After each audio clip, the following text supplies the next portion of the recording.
having a fantastic week and you're getting after it. Today, we're going to be talking about the most effective strategies for setting your 12-month plans. Now that we're getting into the new year, a lot of people are setting up their quarterly plans, what it is they're hoping to accomplish by the end of the year. And this is one of the things that we know for a fact most people really, really struggle with, either because they don't know exactly what it is they're trying to build, or they don't have the awareness within their KPIs to drive the right insights to choose what are the correct milestones that we need to be able to hit on a monthly and quarterly basis to make hitting our annual goal inevitable. And the result of that is a lot of folks who are just focused on increasing their revenue by a slim margin. And the result is, as you scale and grow your business, your life actually gets worse. You get busier and busier and busier as you build your business. And so Ben and I want to jump in here to share some very simple strategies and tips that we use within our own businesses to not only plan out our entire year, but to smash our annual goals year after year while making our lives easier in the process. Because that's how you're supposed to be growing a business. It should get easier as you grow it. And so we're going to share all of the tips and tricks that we have for all of you on what we follow in our own business. So if you're here this morning, if you're watching us live on YouTube or in our Facebook community, say what's up, drop something in the comments, drop your goals this year. We'd love to hear them and help you work through any of the constraints and issues we know a lot of practice owners deal with when setting up their 12-month plan. Ben, good morning, man. Morning. I think it's going to be a good one. Looking nice. What's that? The view's looking nice. Yeah, I'm in San Diego now, so needed to get some sun. So is that my building where I'm going to be staying right behind you? Yeah, actually, I think it is that direction. Dude, if our balconies face each other, I'm going to lose my mind. I'm going to be so annoying if I can't. Anyway, man.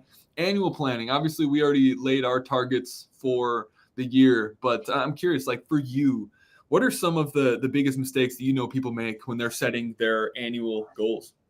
Yeah, a lot of times, and this is what I did too, my first 1 or 2 years in business is I only set business goals and I didn't set personal ones. It was all just about the business. And in the last 3 years, what I've been doing is actually filling out, it's called a VTO through EOS.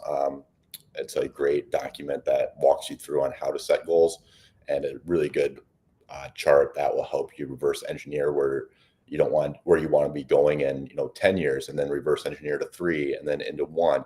And so I fill out the vision tracker for personal, and then that helps me guide what I need to do for the business, right? Like if I want to hit X personal revenue goal, then I know that I need to have X profit. Right? If I need X profit, then I need to be hitting X revenue.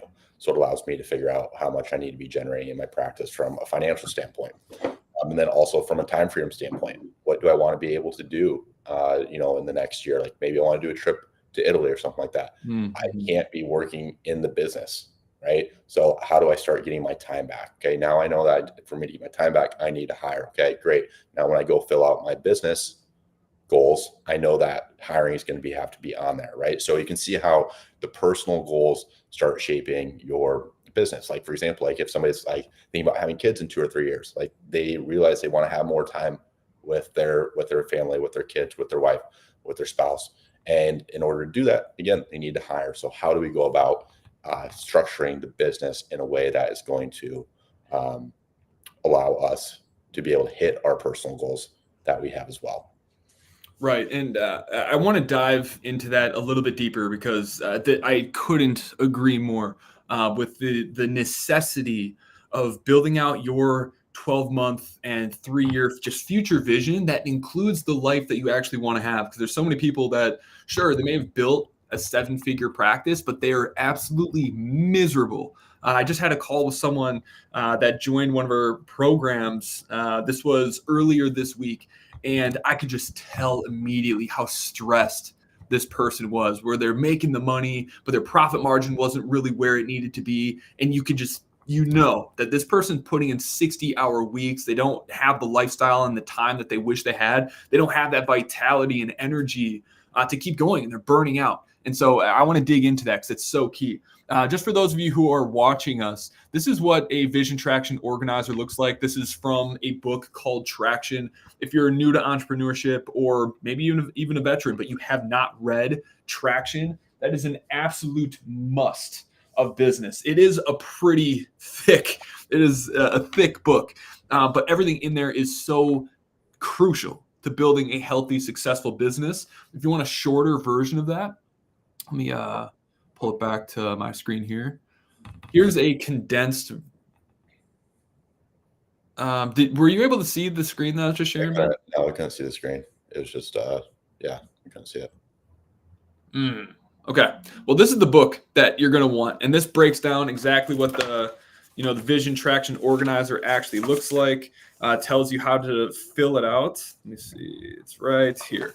Okay, so it's basically this worksheet that breaks down every single thing you need based off of your 10-year vision, 3-year vision, 1-year goal. What are your biggest issues? What are your core values?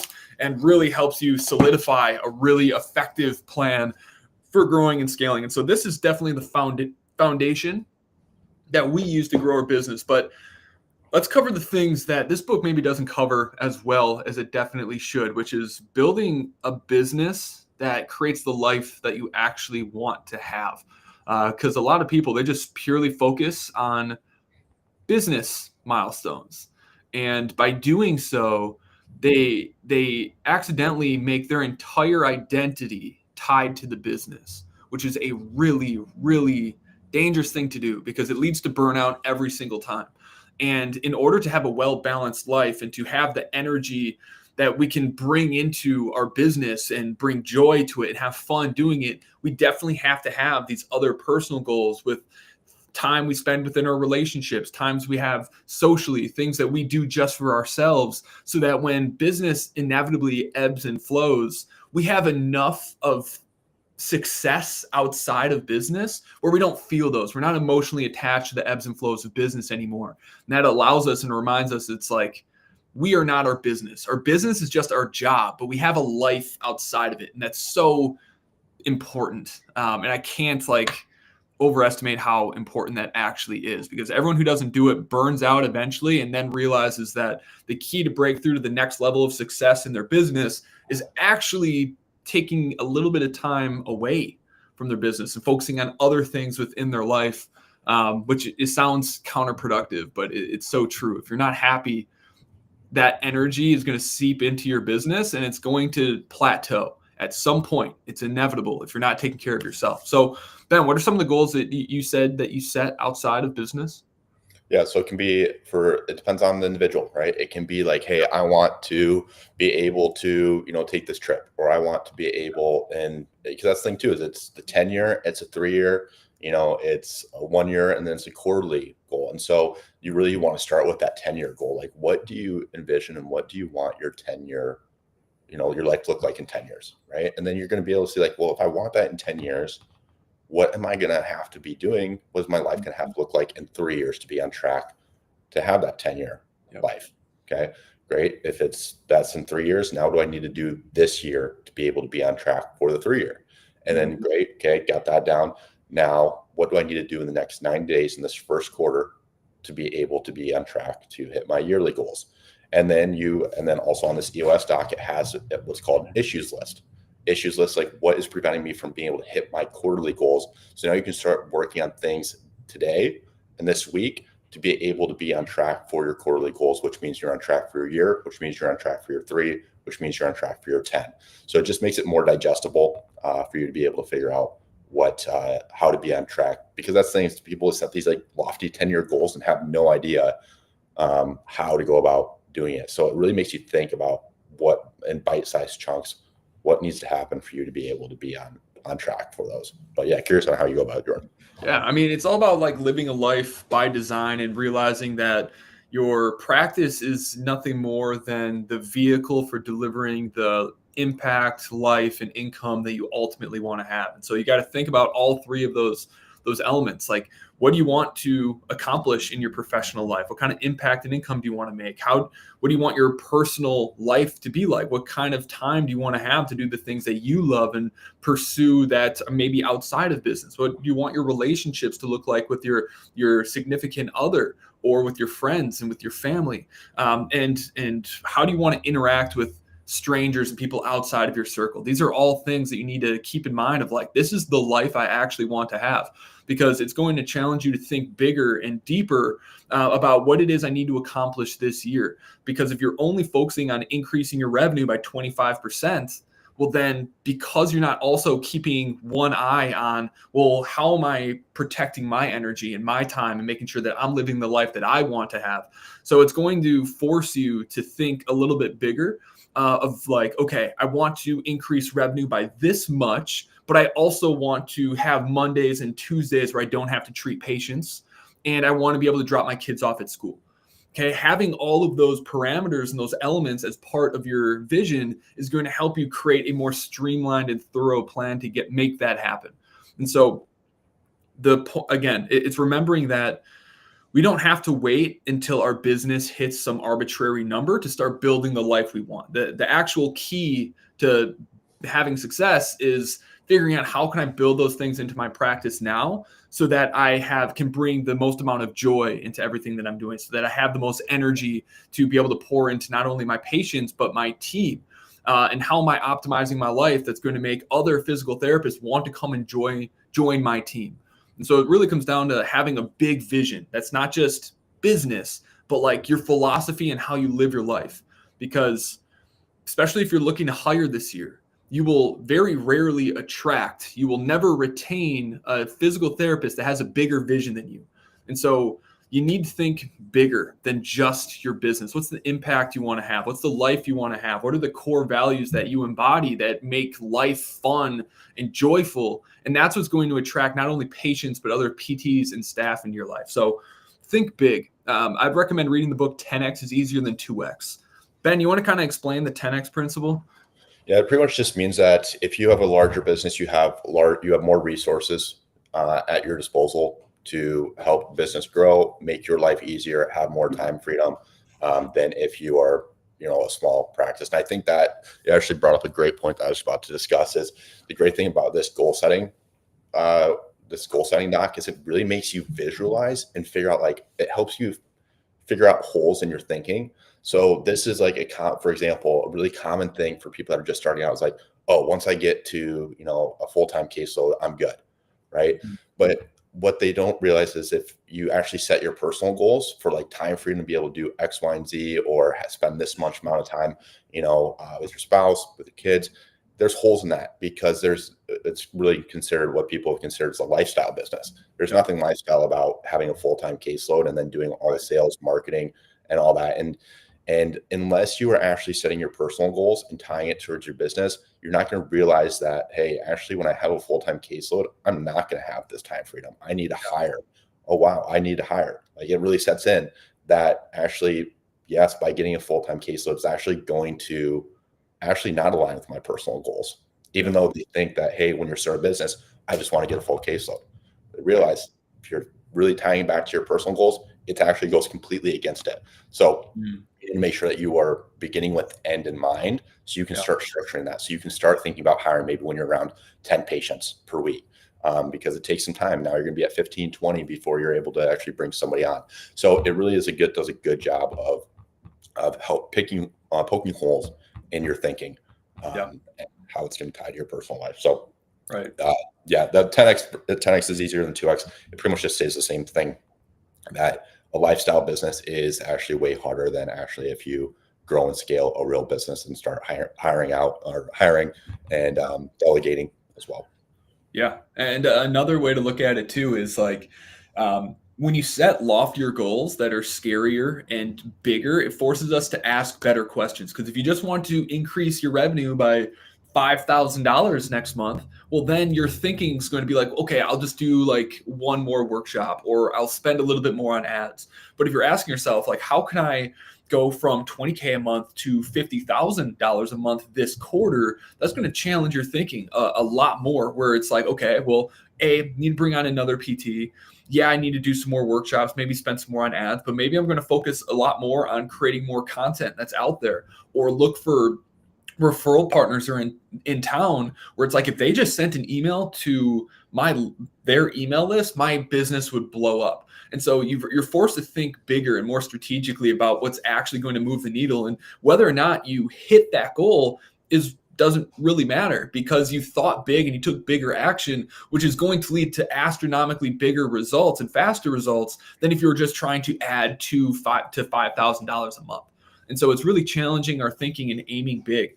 And if thinking big and planning the end of your year and hoping for these big lofty goals feels super uncomfortable and unrealistic, just know that it's kind of supposed to, because we're supposed to be setting goals that are just out of reach, which means that currently, at the time that we set those goals, we aren't the versions of ourselves that are capable of doing that.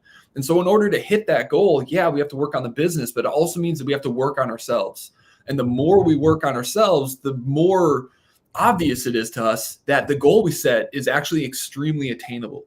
And so it should feel uncomfortable. It just means that you need to change your daily behaviors and actions that are more in alignment with the version of yourself that you envision already having those things. So something I thought was interesting when I was doing research for our upcoming event, Ben, was on average, high performers that achieve more and enjoy life more than other people, they spend 60 minutes more than the average person envisioning and thinking about the person that they want to be and about their goals, so that every day the actions they're taking are in alignment with the person they're trying to become. That makes the goal an inevitability. What do you think of that? Yeah, I think it's interesting. It's like where you put your attention, that's what's gonna grow. And if you're putting it towards vision and what you want your life to be, obviously that's where it's going to be impacted. So it makes total sense. Right. It's a hell of a lot harder to just go through the motions and just live a life of randomness and reactivity when you don't have a super clear vision of what it is that you're trying to create. Because when you have a crystallized vision of who you want to be and what you want to have and the impact you want to create, well, then it's like you have this bigger drive of necessity that you need in order to do some of the things that we don't want to do each day, or to remind ourselves it's like, okay, yeah, I could be doing notes and I could send a few emails and here or there, but I know for a fact that in order to hit my goal, I should really be focusing my attention over here on this thing that maybe I'm not as good at and less comfortable doing.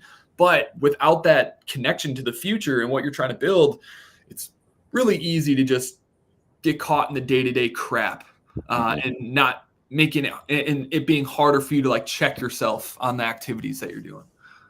Yeah, you're spot on with that. I was just going to say that. It's like, we're just kind of get richer in that sense of like, if you have more time, to work on, visionary stuff and what you want for your life. And the only way you get that is by starting to delegate and getting some of your time back. And it's so much easier. Like, it's so much easier for me now to start to be able to think about those things on a regular basis than it was when I was starting out, when I was, seeing 25 patients a week, because you're trying to just stay afloat. And so it's like, I barely have time to do everything else. How can I do this visionary stuff and really think about what I want? Because I'm so busy trying to just stay afloat and keep my head above water too. So I keep harping on it, but it's one of the biggest fallacies in the physical therapy profession right now, is that lifestyle business and just getting full-time and then you're good to go. And you work 3 days per week and you're good to go.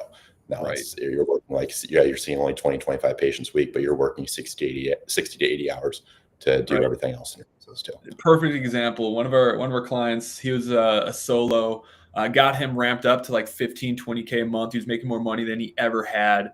Crazy great client. So happy. But he took some of the money that he made and they went on a vacation. I think they went to Japan. And then when they got back, he was really stressed out because it's like, oh my gosh, like I built this thing up to 15 to 20K and now I'm literally starting over from scratch. And it took a while to get him ramped back up again. And so it's like, it's so volatile to go at it by yourself. But anyway, I want to digress this back to something actionable for those of you who are listening to this. So if you take one thing out of what Ben and I have been talking about for the last like 10 minutes or so, is that having absolute clarity on what it is that you want to create in your life. Your life first is the most important thing to creating a plan for your business, because your business is a vehicle to create the life that you want. And so you have to know the life that you want to create first. And then if you're struggling with like, well, what's a good revenue goal? Think about the life you want to have. Think about the percentage that you get paid from the profits of the business, and think of like, okay, how much money do I need to have that kind of life? Well, then now I can reverse engineer that, be like, okay, that means I need to make this much within my business for me to make this much, which means I need this many patients. And based off of this conversion rate that I have, I know I need this many leads, which is going to help you determine, it's like, okay, if I need 50 leads a month, do I want to spend all of that on Facebook ads? Maybe not, because we're spending $30 a lead and you need 50 leads. That's 1,500 some lead or dollars that you need to spend every single month. Maybe you don't want to do that. So it's like, okay, I'll spend $1,000 a month on Facebook ads. How am I going to make up for the remaining 20 to 30 leads I need a month? Okay, that means I need to do 1 or 2 workshops every single month. How am I going to structure my schedule around doing those things? And so it starts with the vision for your life. Reverse engineer that to figure out what the business needs to do in order to deliver that life to you, whether it's marketing, sales, acquisition, or hiring people to get your time back, to help you determine what is the plan that I actually need to do to create that life for myself. But it all starts with clarity and vision. So ask yourself, what is the life that you want? How do you want your personal life to be? How do you want your relationships with your spouse to look? How do you want your relationship with strangers to look? And what do you want your professional life to look like? How much time are you spending working? How much are you making? What are your relationships with your staff ultimately look like? What's the impact you want to make? Ask yourself all of those questions and then reverse engineer that to find out what your 1-year goal should be. Now, getting there, setting your actual milestones, this is going to be a rapid fire session here. Ben, do you want to cover like how to identify what the constraints are within the year, how to set your rocks and milestones? Like within the business? Yeah. Yeah. So for us, like example, was our constraint was hiring last year. And so that's what we figured out was like, actually, we don't need more new patients. We actually had a wait list. So am I going to actually spend more on marketing? No, we don't. That's not our constraint. Right. And so realized, hey, we got a wait list. It's actually, we don't have enough supply, aka services, right? We don't have enough services. We need one more PT, right? And so that's where we're putting all of our efforts in the new year, is a hiring and recruitment piece and retention piece. And so if I spend any other time on anything else, it's actually wasted time, because that's not the main constraint. I need to be focusing all my time on hiring and recruitment. That's the main thing. So we're working on building out more robust processes and systems to be able to do that. Now okay, how do we go about doing that? Okay, now we're going to start doing is hosting Con Ed courses. And we're also giving our current staff referral bonuses that if they bring a friend or like colleague into it, they actually get their course paid for. Nice. Because we view it as a chance for us to actually recruitment, because they're actually attending a course that is very similar to, like, we're doing barbell rehab. If they're interested in barbell rehab, they're going to be a good fit for the practice, right? They come and see the space and get to know us, and then that's a great way for us to recruit, right? So, okay, now how do we make these connections? So you can see how, again, reverse engineering what is a constraint, and then figuring out what needs to happen to be able to not have that constraint. Because again, any other time wasted on or spent on anything else but your main constraint, it's a waste of time. So that's how I go about it, Jordan. But 100%. So to kind of preface that, you need to track your numbers in order to properly identify your constraints. Otherwise, your solution is always going to be, I need more patients, and it's always going to be more marketing, more sales. But very often, the thing that's keeping a business from growing and scaling is not marketing and sales. It's something that's deeper within the business, like your average visits per patient, or your average lifetime value per patient. So there's all these other metrics that you need to know in order to figure out, like, what's the real problem that we have. Otherwise, you're just filling water into a leaky bucket. And so we have to have the skills and the tools to be able to identify, like, where is the whole current biggest constraint in my practice? And then each quarter, should be focused on that single constraint and have laser focused on one thing.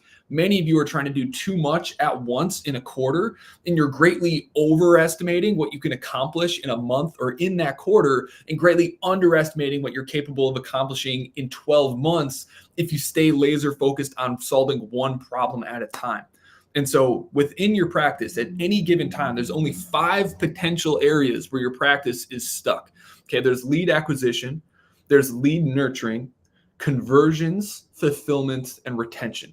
And because Ben is very religious about tracking his numbers, he knew that fulfillment was his issue because he had the lead volume. His lead nurturing was good because his lead to booking or phone call rate was really, really good. He knows his team is excellent at conversions, and he had a wait list, which is the big glowing number on his spreadsheet that says like, okay, this is where we need to spend our time optimizing next. We need another PT in here to solve this wait list that's going to increase our revenue to X. And so we actually have a tool that I'm cool with sharing with everyone. I didn't plan on doing this, but we have a tool for auditing your practice within those 5 key mechanisms. If you want access to this practice self-assessment, just put 5 mechanisms in the chat below. We'll follow up with you with that resource, and it's going to give you prompts and questions that's going to help you identify and score yourself in each of those areas. So you're going to score each of those areas out of 5 based off of certain criteria. And then based on that, it's going to be really obvious which one of these constraints are the biggest problem. And then your Q1 goal is going to be turning that constraint and getting it into a 5 out of 5. And then the next quarter, you're going to redo that assessment and find out, okay, now lead nurturing is our biggest constraint. We have a ton of leads, but we're really bad at getting them actually on the schedule. Now we need better lead nurturing systems, better content, better emails, better follow-up strategies to increase that lead to booking rate. And so that's how you're going to break down your quarters. You're going to do an audit of each of those 5 mechanisms, find out where the biggest problem is, because solving any other issue in the practice before you solve the biggest constraint is going to have no return or diminishing returns. And so we have to know which is the biggest problem, solve that first, and don't switch until you solved that problem. 9:05. I think we nailed it, dude. Yeah, no, that's good. What anything else to add? No, I think it's spot on. It's just, it just comes back to, it truly is a waste of time if you're focusing on anything else but the main constraint. You tackle that, you move on to the next one. That's really as what business is in the most simplified form. Right. And build it to build the life that you want. If you want to have patients want to be around you, you have to have a lot of energy, not extroverted or introverted, like energy that you can pour into people, because it's your energy that attracts people into your life. If you want to attract PTs that want to work with you, well, you need to have a big vision for what you want to create. If you only want to hire one physical therapist, well, what's their growth opportunity? Why would they want to come and work for you if there's no opportunity for growth within your organization? So you need to have a big vision, and you need to be focusing on taking care of yourself so that people actually want to be around you. Because when you're happy, you have energy, you're building a successful business, people want to be around you because they have things to learn. You being your best self gives other people permission to do the same. And so start with what you want to create and start creating it, because that's what's going to make selling to patients easier and attracting world-class hires infinitely easier. So if you guys want the 5 mechanisms self-practice assessment, Carrie, I'll send that to you right away. And it's going to give you so much clarity. It's going to be humbling, but it's going to give you so much clarity and help you put together a more effective plan to win in 2025. Everyone, if you got value out of this episode, don't forget to like, subscribe, share your thoughts below. Go over to wherever you listen to your podcast and subscribe to the Cash Physical Therapy Headquarters podcast, or jump over to our YouTube channel, Cash Physical Therapy School, and subscribe for weekly content on what is working right now in the world of Cash Physical Therapy. Thanks, everybody. Catch